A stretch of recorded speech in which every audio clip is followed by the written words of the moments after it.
there's breaking news.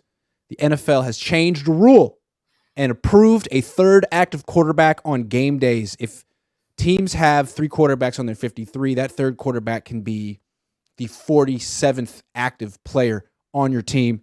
Let's call this the Josh Johnson rule, the 49ers rule. This wouldn't have happened if the NFC Championship game didn't go down the way it did. So this is the league helping out the Niners and teams in their position. I think it's a good rule because that NFC Championship game sucked. Yeah, and great news for third-string quarterbacks everywhere, right? Yeah, absolutely. Yeah, they're loving it. It's just extend a lot of careers for guys. So, yeah, I mean, it's good that we're never going to see that situation that we saw last year with Josh Johnson. But hopefully it upgrades the value of the third-string position, because who would have been the third-string guy for us last year, right? Jimmy said he couldn't go. So who would have been last year if that was Kyle. the case? Kyle, right? Suit him up. Yeah. Kyle. Jacob Eason, right? Jacob Eason. Maybe they would have kept. But now it's Sam Darnold. Yeah. So this means that Sam Darnold's probably going to be. I think the Niners were counting on this, and a lot of people were thinking, like, are they going to trade Trey? Are they going to trade Sam? Like, they went through 4 quarterbacks last year. They know that. Right. They didn't upgrade their offensive line.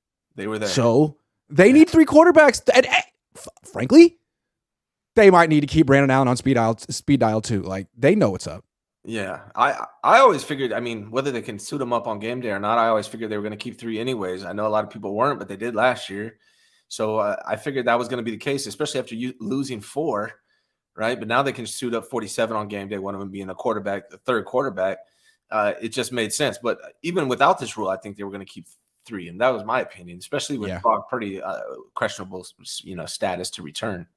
Well, the only thing is, like, I don't know if Sam Darnold has any leverage here, but it'd be embarrassing for him to be inactive. Like, right. I kind of get the feeling the Niners, when they signed him, they're like, look, like, here's $3.5 million guaranteed. So if you play, you could make some money. And, like, I think they're gonna probably change the rule. Like, if he thought that he was gonna have to suffer the humiliation of being in street clothes and inactive, I don't know that he would have came here. But I have a feeling that the Niners kind of saw this coming. The league kind of telegraphed their pass on this one, and now Sam Darnold can stand there with a helmet on, and feel like he's one play away. And he was probably like, Brock Purdy, Trey Lance, I'm definitely playing on it if I'm on this team, like, based on the history. 49ers, they went through 4 quarterbacks last year. He probably considered that. It's a double-edged sword, though, because quarterbacks get hurt here and you'll get an opportunity, but quarterbacks get hurt here and you play quarterback. So right. It's kind of the last man standing situation. At least it was last year. Yeah. Although the last man standing was Josh Johnson, who just got signed by Baltimore. God love him. Yeah. God love Josh Johnson.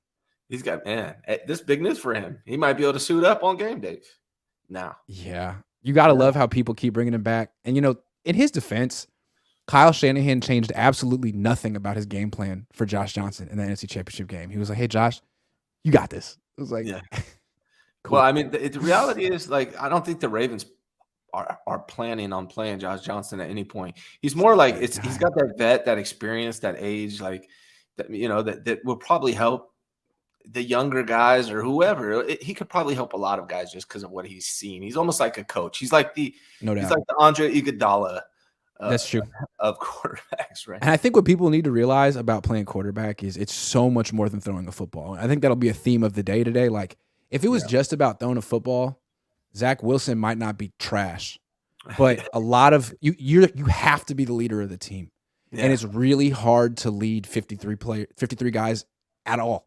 Let alone if you're 23 and you're not a people person or something, or you're like stuck up or whatever. Like, it's just really hard if you're 23 in any case. And I think that's one of the things we got to give Brock credit for.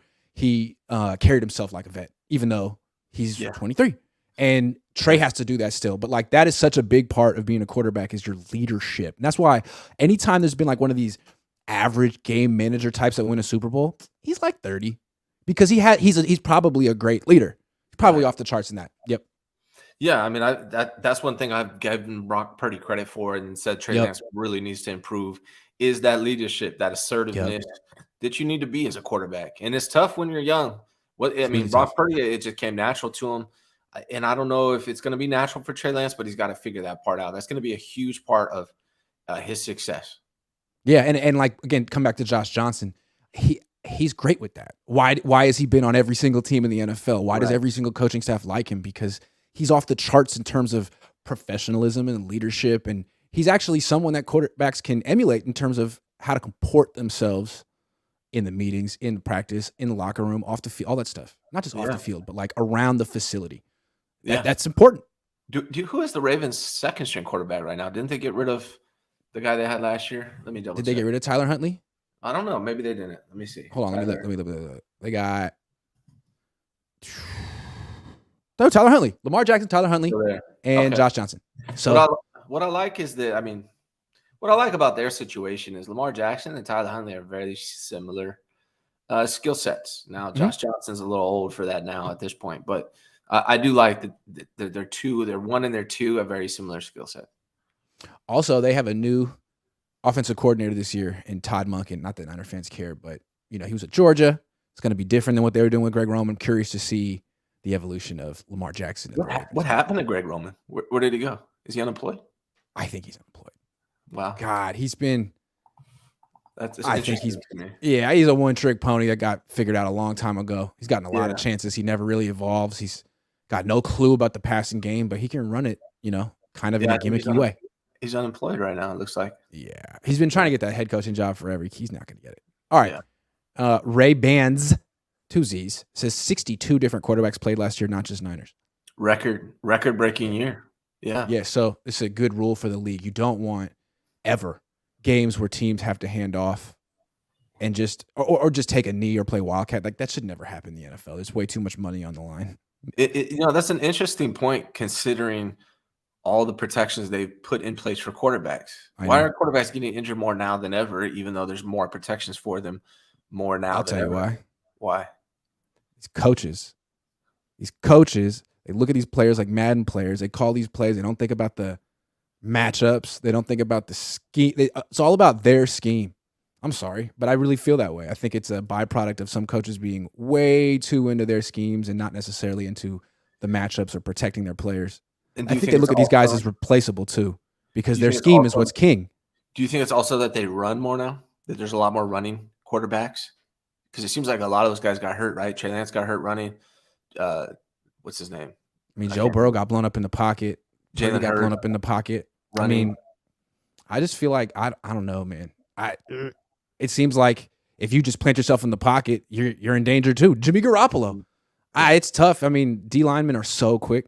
They're so athletic. Year. That's another part of it, right? The D rushers are much more athletic and better than teams have like 8 of them, and they come in waves. It's hard.